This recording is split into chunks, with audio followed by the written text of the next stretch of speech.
Hello, world. Today's buyers are engaging sales professionals much later in the buying process. But as we know, 74% of deals go to the sales professional who was the first to engage the buyer, most likely on social media, and provide helpful insight. With social selling the new gold standard of sales playbooks, I've invited Jamie Shanks, author of Social Selling Mastery, Scaling Up Your Sales and Marketing Machine for the Digital Buyer, to the show. Jamie, are you ready to get radically transparent with me? Absolutely. Thanks so much for having me. Absolutely, Jamie. And we're excited to have you.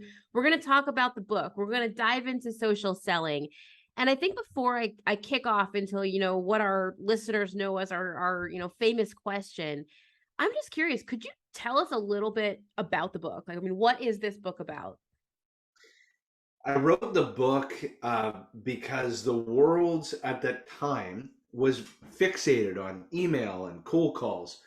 But there was another way, there was another medium, there was another thought process to prospecting. And I wanted to help people understand that whether we like it or not, our customers are going to learn with or without us. And so, how do we um, create a brand that draws people in as a magnet? And then at the same time, how do we use these digital tools for account-based sales development? I love it. And I like your magnet analogy. This might be an overshare, but growing up, my dad taught us always a very important lesson. Shout out to my dad, Abe Gutman. He used to always say, right, in order to get a job, in order to bring in sales, you need to be a magnet. And also he used it in dating as well, right? So I love that you just compared that to a magnet. Let's go ahead and dive in. And social selling, there's so many aspects to it. But as someone who, you've wrote this book, I'm just so curious in today's day and age, what on earth is keeping you up at night professionally? It's where I'm really focused most of my attention now, which is I believe an underserved part of enablement is centered around decision making. So we have a lot of sales methodologies, we have a lot of tools and tech to help the sales teams, but the average seller still misses quota. And when you dive into the studies done by Topo and Gartner as to why quota is missed, a lot of it's around decision making and time management. And they kind of go hand in glove.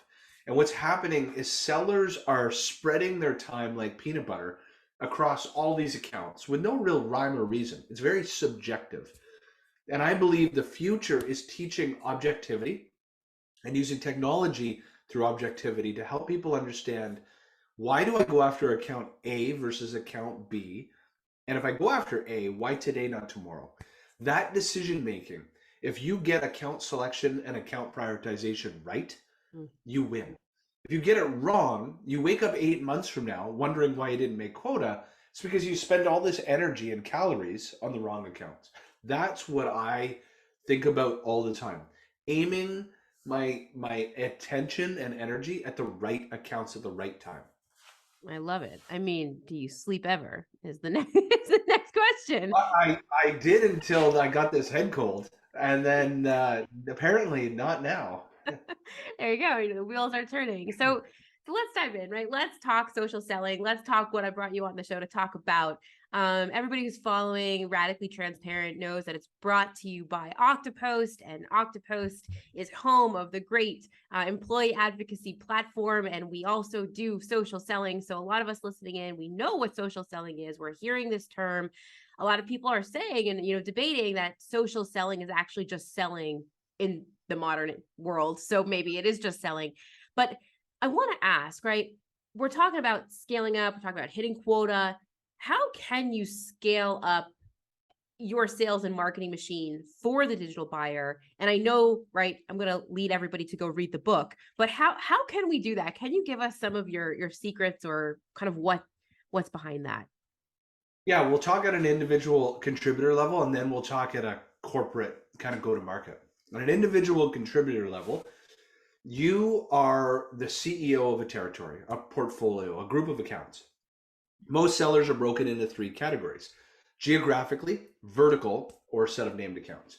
My job is I need to have people in that market, whatever that market is defined, know me, like me, trust me. So there has to be a component of an inbound motion in which I am sharing ideas and best practices into that market to push people off their status quo and get people to think a little bit differently, question the opportunity cost of not knowing more.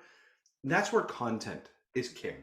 So I'm sharing ideas that are thought provoking, that are getting people to think a little differently, and I draw people in. At that same time, I'm also then targeting these people and uh, sharing ideas and insights and best practices. So it is a very much and like an ABM approach Mhm. and an account-based sales development approach all in one. But we're doing that using modern digital technology, video, employee advocacy tools. LinkedIn is a tool. You're using all the mediums of communication possible to you rather than just phone, email, rinse, repeat. Okay. So if that's right, if we're taking a look at right using it as a machine, when it comes to social selling, I mean, do you see it as like social selling on social media? I mean, how does this hit the term social selling? Where does social media come into You're play? not actually selling. Yeah. So social media for sales is fishing with a net. You are only focused on the inbound half of that equation. You are casting a net into a wide audience, trolling it back in, hoping that there are some fish that'll give you enough sustenance and the rest won't. And that works for micro SMB and SMB accounts, our customers. Mhm. What I mean is like companies, because what happens is you can rely on an inbound motion from 0 to 5 million or $0 to $10 million. But then you get to a place where the only way to scale from 10 million to 100 million is you need to go up market, larger deals, larger LTV, and then you have to be very choosy at which the accounts you focus in on. So social media marketing is just half of it. You're just throwing stuff out there, catching whatever comes back your way. Mhm. That's not social selling. Social selling, and be mindful when they use the term, and I pioneered the term social selling, I didn't mean you're going to close deals on LinkedIn. My job is to go from nothing to SQL or lead to SQL, sales qualified lead. I am earning the right to go from online conversation to actual like offline, like video Zoom or boardroom or face to face. I'm trying to get there. That's where the magic happens for closing. But I'm using these tools for business development to get there. So I think that makes a lot of sense. And I think it's important to call out, right, that social media marketing is not the same as social selling. And I think that, and we need to say it over and over again, because I think oftentimes there's gray lines there. I think what's interesting to me is, as someone who leads an employee advocacy program, and especially from the marketing side, one of our goals, right? Obviously, lead generation. And we see employee advocacy and quote unquote social selling as a great way to do that. But I think what can be very frustrating for sales professionals when you kind of meet marketing world is that we're sitting here saying as marketers, hey, go ahead and share this, conversion ready content. Go ahead and fill your pipeline with leads. But the true question is, at what point do you turn those relationships into sales? Like, when are you looking in the net? I mean, how long does it take? How long is a sales cycle if you're doing social selling? How long does this take? And what can we tell our sales counterparts? Because from my experience, this all takes time, right? And we all like instant gratification. And just because you get one like on a post or a comment on a post, it doesn't mean that that leads heading into your pipeline. So how can we manage that? I would recommend, and maybe this is the entrepreneur in me. I had this meeting with our marketer today. I think that marketing needs to be much more transparent with sales to help them understand how a funnel actually works. So imagine opening up Google Analytics, SEO Analytics, and basically showing this is how the world, your buyer, thinks, acts, and behaves. They Google certain keywords, they download ebooks, look at webinars. Now, team, transparently, this is our current web traffic. These are the organic keywords we're being searched for. This is where our paid media is advertising. and then ultimately relate it back to sales to the percentage of sales quota attainment that Mhm. could be directly attributed or attributed and influenced by marketing. A lot of companies that might be really small, 5%, 10% of all deal flow might come inbound. The seller's responsible for the other 90%. And then say, 1 year from today, we want to chip away at that to make it Pareto's Law, 20/80. Year after, let's go to 50/50. And I think with sellers understanding that every action that they take when they're taking content out of Oktopost, sharing it online, they're contributing to eyeballs viewing things, backlinks, people like it's forming Google power so that one day a lead, when they type in XYZ in Google, they come back to you.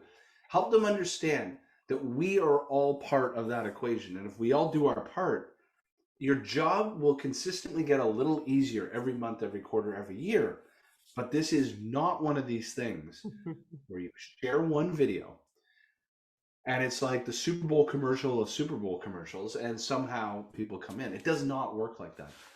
So I don't think that marketing has transferred enough knowledge to sales to understand how the mechanics actually works. All that sellers care about is the leads come, the lagging indicator. But they haven't spent enough time understanding the leading indicators. So marketing, instead of assuming sales is daft to not understanding this and why are you so impatient, help them understand how building the Ferrari actually takes, right? That we're not assembling Toyotas here, we're assembling Ferraris. And how do we do that? It's by hand. This is how we do it. I love that. And I think you hit a critical point, right? The more transparent you can be between sales and marketing, right, the more we can understand one another and put aside that age old myth of, right, like, sales marketing, we don't get along and we don't understand each other, we don't get the purpose of one another's existence. But I think being transparent does open the doors to help one another understand more, help understand the process, as you said, the leading indicators.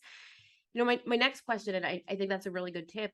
Do you have, kind of looking back on your career or kind of how you've built out these machines, if you could give marketers one tip besides being transparent with the sales team, because we know everybody's taking notes, what would that one top tip be to get social selling into the sales playbook, into the marketing DNA, and into the organization's DNA to be able to provide the value that social selling truly can provide? I would say then the inverse of that same equation, I would recommend that marketing runs shotgun or sidecar to sales to understanding the inverse of the same problem. The same problem then is what sellers don't understand is why marketing can't turn on a tap and magic to flow their way. What marketing doesn't understand is why am I handing you MQLs or from 6 cents, 6 QAs, yet you're doing nothing with it. But you're not seeing it from the perspective of the seller. The seller has not been enabled to understand proper time management. So to them, they have 250 accounts. They're not very good at objective decision making. They're spreading themselves like peanut butter across 250 accounts, and they don't know how to decipher like account selection and prioritization. I'm going to focus on these 10 because there's compelling events. There has been certain amount of buying intent. There is. I'm riding shotgun, and I see that when we're on these sales calls, there would be 2 or 3 incredible insights. This ebook, this white paper, this webinar that you should share with your buyer at this moment because they asked you a question. We actually have a resource for that. You just didn't know about it. So now marketing needs to understand that sales feels overwhelmed. That's their answer to everything. Sellers feel like overwhelmed and they're just not very good time managers. And so if you could help them understand, there's only really five pieces of content that change the game for everything. And I'm going to listen and build content that actually converts. I think that will go a long way to see it from their perspective. Jamie? You've been a godsend on the show. You're definitely putting a lot of debates at rest right now as you speak. I want to highly recommend that if you haven't yet read or bought a copy of Social Selling Mastery, Scaling Up Your Sales and Marketing Machine for Digital Buyer, please go grab a copy. You can find it on Amazon. I will go ahead and put the link right in the show notes. And Jamie, before I let you go, I've got to ask you, I've gone ahead to do my due diligence. Everybody leaves a digital footprint behind these days, but I'm curious if you can tell us one thing about yourself that we actually can't find out about you from LinkedIn or Googling you. Ooh. From LinkedIn or Googling, you'd probably figure it out if you followed me on Instagram, though. So in Canada, there's a verb or a sport called cottaging, which just means that in Canada, there's 1 million lakes and everybody has these second homes on a lake. I'm going to the cottage this afternoon. I live at my cottage on the lake, and my son and I are competitive water skiers. Wow. This is what we do. Yeah.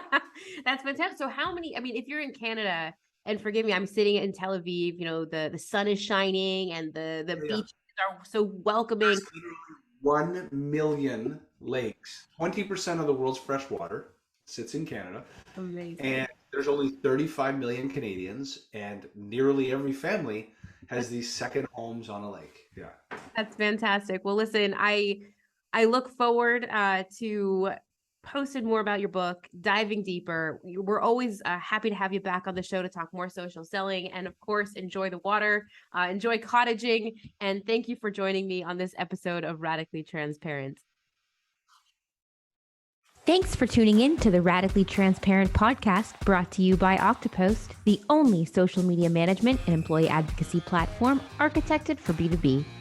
I'm Jennifer Gutman, your host and director of social strategy here at Oktopost. And if you love today's show, we'd love if you subscribe, rate, and give a raving review wherever you get your podcasts. For more discussion on B2B social media marketing, be sure to follow Oktopost on LinkedIn. And of course, to gain access to all our free social media marketing and employee advocacy resources, head on over to our website, www.oktopost.com. Until next time.